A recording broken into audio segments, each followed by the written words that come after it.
Selanjutnya, Mahkamah Konstitusi baru saja mengubah persyaratan pengusungan pasangan calon kepala daerah di Pilkada dengan menyesuaikan persentase persyaratan. Dan kami akan membahasnya lebih detail bersama dengan pengamat hukum pemilu Fakultas Hukum Universitas Indonesia, Titi Anggraini. Selamat siang, Mbak Titi. Selamat siang, Mbak Caca. Kabar gembira buat kita semua ya, tentu saja. Betul, betul Mbak Titi. Mbak Titi, sebelum membahasnya lebih dalam, mungkin ada baiknya untuk mendudukan putusan perkara Mahkamah Konstitusi yang terakhir ini agar masyarakat lebih memahaminya dengan mudah, Mbak Titi. Ya, jadi baru saja, belum beberapa lama, Mahkamah Konstitusi membacakan putusan nomor 60 garis miring PUU strip 22 Romawi garis miring 2024.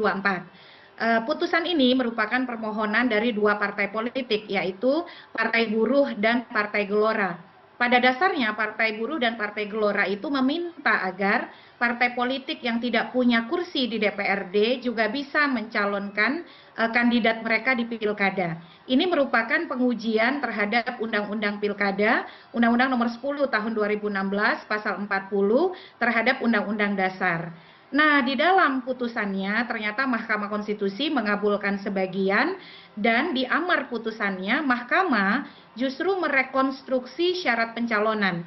Kalau sebelumnya partai politik atau gabungan partai politik harus memiliki 20% kursi atau 25% suara sah dari pemilu DPRD terakhir, di putusan nomor 60 garis miring PUU strip 22 Romawi garis miring 2024, Mahkamah Konstitusi menyetarakan persyaratan pengusulan calon dari partai politik dengan pengusulan syarat calon dari jalur perseorangan. Jadi kalau dari jalur perseorangan itu bergantung jumlah penduduk.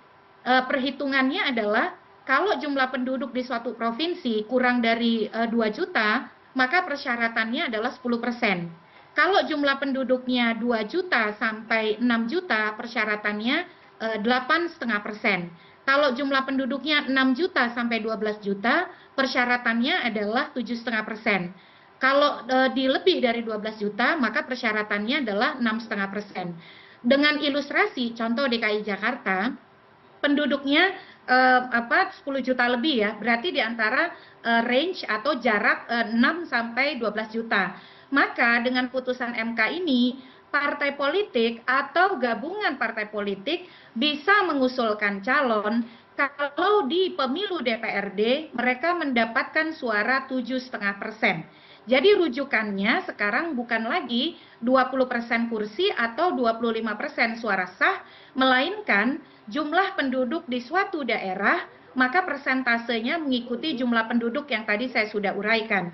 Dan contohnya lagi di DKI Jakarta ya, karena syarat pencalonan perseorangan di DKI Jakarta itu 7,5% berdasarkan jumlah penduduk, maka kemudian di pencalonan anggota dari partai politik atau gabungan partai politik, persyaratan persentasenya disetarakan dengan persentase calon perseorangan. Jadi bedanya kalau partai politik atau gabungan partai politik ingin mengusung pasangan calon, maka yang dirujuk itu adalah persentase perolehan suara. Dan di DKI Jakarta 7,5%. Nah, 7,5% ini dari mana? Dari perolehan suara sah partai politik, baik yang punya kursi di DPRD ataupun yang tidak punya kursi di DPRD, hasil pemilu DPRD terakhir. Nah, sebagai contoh lagi, di Jakarta itu kalau berdasarkan putusan MK nomor 60 ini, PDIP kan mendapatkan suara 14% lebih. Karena persyaratannya hanya perolehan suara 7,5%, 7,5% dari suara DPRD, pemilu DPRD terakhir, dengan demikian PDIP menjadi bisa mengusung calonnya sendiri. Kalau sebelumnya, sebelum ada putusan MK ini, persyaratan pengusungan calon kan 20% suara, 20% kursi di DPRD atau 25% suara sah pemilu DPRD. Nah, kalau sekarang rujukannya suara itu menjadi menurun. Tidak lagi 25% suara, tetapi kalau DKI Jakarta itu menjadi 7,5%. Nah, ini mengubah konfigurasi pencalonan pilkada kita, Mbak Caca ya, karena akhirnya partai politik yang punya suara, contoh DKI Jakarta lagi-lagi, baik itu PKS ataupun PDIP, karena suaranya lebih dari 7,5% ini sebagai ilustrasi, maka dia bisa mengusung sendiri pasangan calonnya. Jadi pengusungan sendiri oleh partai politik atau bergabung bersama partai politik lain itu persyaratan persentasenya menyesuaikan dengan jumlah penduduk di suatu daerah yang menyelenggarakan pilkada, Mbak Caca. Baik, dengan kata lain siapapun partai politiknya maupun gabungan partai politik jika memiliki suara minimal 7,5% suara sah dari pemilu DPRD sebelumnya ini dapat mengajukan calonnya sendiri, pasangan calonnya sendiri. Betul sekali, itu untuk Jakarta ya. Ya. Tapi kalau untuk Jawa Barat itu kan penduduknya lebih dari 12 juta. Lalu Jawa Tengah juga lebih dari 12 juta. Maka persentase suara sah yang dimiliki oleh partai bukan 7,5 Mbak Caca, tapi 6,5% dari Lebih rendah ya? Betul, jadi perolehan suaranya itu kalau di Jawa Barat, Jawa Tengah, Jawa Timur itu 6,5% dari hasil pemilu DPRD yang terakhir. Jadi persentase angka-angka tadi Mbak Caca itu adalah perolehan suara dari pemilu DPRD terakhir. Menentukan angka persentase bergantung jumlah penduduk. Ini kita bicara provinsi dulu ya. Jadi kalau provinsinya penduduknya kurang dari 2 juta, maka persyaratannya adalah dia harus dapat 10% dari perolehan suara pemilu DPRD terakhir. Jadi itu kalau penduduknya sampai 2 juta. Kalau 2 juta sampai 6 juta, perolehan suaranya itu harus mendapatkan 8,5% pemilu DPRD terakhir. Kalau Jakarta ini dia range penduduknya atau rentang jumlah penduduknya itu persyaratannya menjadi 7,5% dari perolehan suara pemilu DPRD terakhir. Nah, ini yang harus dipahami. Jadi beda jumlah penduduk itu membedakan persentase persyaratan perolehan suara minimal partai politik atau gabungan partai politik yang ingin mengusung calonnya di Pilkada 2024, Mbak Caca. Apakah itu artinya dengan skema seperti ini sebenarnya lebih fair bagi masyarakat?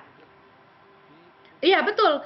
Lebih adil dan ini bisa memecah kebuntuan partai-partai yang memiliki suara yang sebenarnya signifikan, tapi tidak bisa mengusung karena tadi kalau sebelum ada putusan MK, kepemilikan kursinya itu Mbak Caca minimal 20% di DPRD. Makanya kan karena contoh nih PKS, dia dapatnya 18 kursi, sementara persyaratan minimal 20% itu kan setara 22 kursi. Jadinya dia tidak bisa sendiri tuh mengusung, dan dia harus bergabung kalau persyaratan yang lama.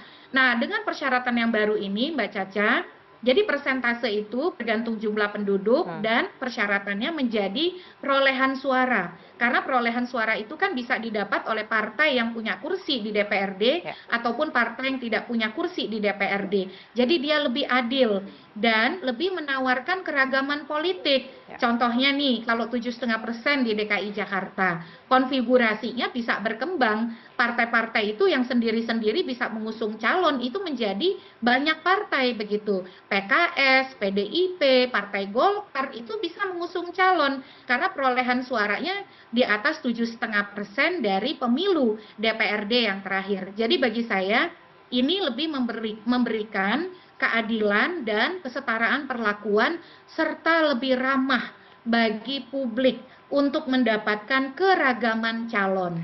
Tidak tersandera lagi oleh koalisi kawin paksa, persyaratan kursi 20% minimal atau 25% suara sah seperti di dalam Undang-Undang Pilkada sebelum dibatalkan oleh Mahkamah Konstitusi.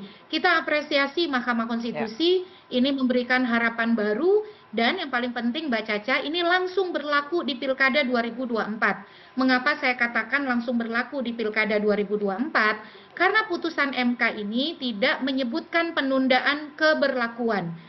Putusan MK biasanya kalau dia menunda keberlakuan itu eksplisit disebut dalam amar. Seperti putusan Perludem nomor 116 tahun 2023 soal parliamentary threshold atau ambang batas parlemen yang oleh MK disebut berlakunya untuk pemilu 2029 dan setelahnya. Jadi jangan sampai ada tafsir-tafsir dari KPU ataupun dari para pihak yang mengatakan ini berlakunya untuk 2029 dan seterusnya. Karena kenapa Mbak? Dari sisi karakter putusan, kenapa dia berlaku di 2024, putusan 60 tahun 2024 ini? Karena dia punya konfigurasi dan karakteristik sama seperti putusan 90 garis miring PUU strip 21 Romawi tahun 2023 soal syarat usia capres yang digunakan dan menjadi tiket pencalonan Gibran yang langsung berlaku pada saat itu juga ya. Persis sekali. Jadi jangan sampai kemudian kita memperlakukan politik tebang pilih ya terkait dengan putusan ini, apalagi putusan ini orientasinya bukan orang. Putusan ini akan bermanfaat bagi semua pihak partai politik yang punya suara sesuai dengan persentase yang ada di putusan MK. Bukan hanya untuk DKI, untuk Banten, untuk Jawa Barat, Jawa Tengah, Sumatera Utara, semuanya. Jadi sepanjang persentase perolehan suara partai memenuhi persentase yang ada di putusan MK yang menyetarakan persentase itu dengan calon perseorangan, dia bisa mengusung calon. Jadi kalau lebih sederhananya begini, kalau di DKI Jakarta itu, di Jakarta mohon maaf, itu kan calon perseorangan syaratnya 7,5% ya Mbak Caca ya, harus dapatkan dukungan. Nah kalau dia diusung oleh partai, syaratnya menjadi sama, 7,5% juga, tapi berbasis perolehan suara partai politik di pemilu DPRD yang terakhir. Jadi pemilu DPRD yang terakhir, pemilu 2024 yang lalu, 14 Februari yang lalu. Dan itu artinya potensi kota kosong di berbagai daerah, karena memang potensi kota kosong ini cukup tinggi ya, di pilkada tahun ini bisa benar-benar ditekan dengan adanya putusan MK terbaru ini ya Mbak Titi? Seharusnya partai politik melihat ini sebagai peluang untuk memecah kebuntuan. Jadi kembali lagi kepada itikat baik partai politik. Jalannya sudah dibuka oleh Mahkamah Konstitusi. Tapi kalau partai kemudian memblocking atau menutup peluang itu dengan misalnya membangun koalisi obesitas atau koalisi gemuk yang tidak menyisakan peluang bagi terbentuknya pilihan-pilihan opsi calon lain, ya kita tidak akan mendapatkan manfaatnya dari putusan MK ini. Jadi putusan MK ini saya selalu sebut ya, it takes two to tango. Putusan MK membuka jalan konstitusionalitas pencalonan bagi keragaman pilihan politik dan kemudahan pencalonan, tapi dia hanya akan bermakna kalau partai politik mengambil peluang itu. Jadi kita berharap dan kemudian punya itikat baik ya kepada partai politik untuk memanfaatkan putusan MK ini yang bagi kita semua merupakan sesuatu yang harus kita sambut gembira Mbak Caca, di antara segala kebuntuan dan seolah pragmatisme politik yang kita perhatikan sebagai warga ya. Jadi sekali lagi apresiasi, selamat dan luar biasa penghormatan kita pada Mahkamah Konstitusi. Kebetulan tadi saya menyimak karena saya menyaksikan dari pagi sampai siang ya, dan mencermati karena saya tahu ada putusan MK hari ini, itu tidak terasa rasanya langsung terharu dan menangis begitu ya, karena ini putusan yang bagi saya harapan baru bagi praktik demokrasi kita yang lebih adil dan lebih menjanjikan pluralisme dan keragaman politik begitu. Pintu keragaman politik terbuka jauh lebih lebar saat ini. Namun apakah ada juga dari putusan MK ini yang harus kita wanti-wanti, Mbak? Ya, dari putusan MK ini tadi yang harus diwanti-wanti ya Mbak Caca ya. Jangan sampai kemudian ada pemaksaan tafsir bahwa ini hanya berlaku setelah 2024. Baik. Itu yang pertama ya. Yang kedua juga, tadi sebelum putusan ini sebenarnya ada juga landmark decision baru dari MK soal kapan usia calon itu harus ditentukan.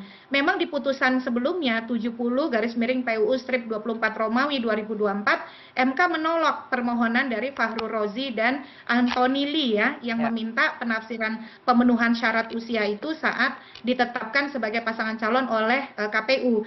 Tapi di pertimbangan hukum di pertimbangan hukum putusan MK nomor 70 yang dibacakan sebelum putusan 60 soal syarat pengusulan calon, MK menegaskan pada dasarnya persyaratan calon itu bermuara pada pemenuhan syarat saat seorang calon ditetapkan sebagai pasangan calon oleh KPU. Kalau tidak memenuhi syarat calon, pada saat penetapan pasangan calon oleh KPU, maka pencalonannya adalah tidak sah. Jadi MK mengatakan, jangan mengusung calon yang belum berusia, contoh untuk Pilgub 30 tahun saat penetapan pasangan calon oleh KPU yang jadwalnya 22 September. Kalau dipaksakan pencalonannya, maka kata MK pencalonannya tidak sah. Jadi mari laksanakan putusan MK ini bagi semua pihak dengan hati yang bersih, dengan pikiran yang jernih, dan demi demokrasi yang lebih baik. Jadi kalau komitmennya adalah demokrasi yang lebih baik dan jurdil, tidak ada tafsir yang kemudian ambigu, karena segala sesuatunya terang benderang. Walaupun tadi putusan soal usia itu ketentuannya ada di pertimbangan hukum, kita pakai logika saja. Putusan itu tidak mungkin tanpa rasio desidendi atau pertimbangan atau argumentasi hukum dalam membuat putusan. Nah, kita yang harus kita kawal ini seperti ini ya Mbak ya. Mudah-mudahan contoh di DKI Jakarta, misalnya PDIP menyampaikan akan mencoba peluang misalnya untuk mengusung calon dari partai mereka, ya gerbang itu sudah dibuka oleh MK. Kita berterima kasih kepada Partai Buruh, Partai Gelora, dan juga Mahkamah Konstitusi, tapi dia akan bermakna secara mendalam bagi warga di setiap provinsi. Kalau partai mengakomodir putusan MK tersebut, Mbak Caca. Dan yang penting juga jangan menerapkan putusan MK ini tebang pilih ya Mbak. Memilih mana yang lebih menguntungkan untuk sekelompok pihak saja. Terima kasih Mbak Titi, pengamat pemilu dari Universitas Indonesia telah bergabung bersama kami siang hari ini di CNN Indonesia News Hour.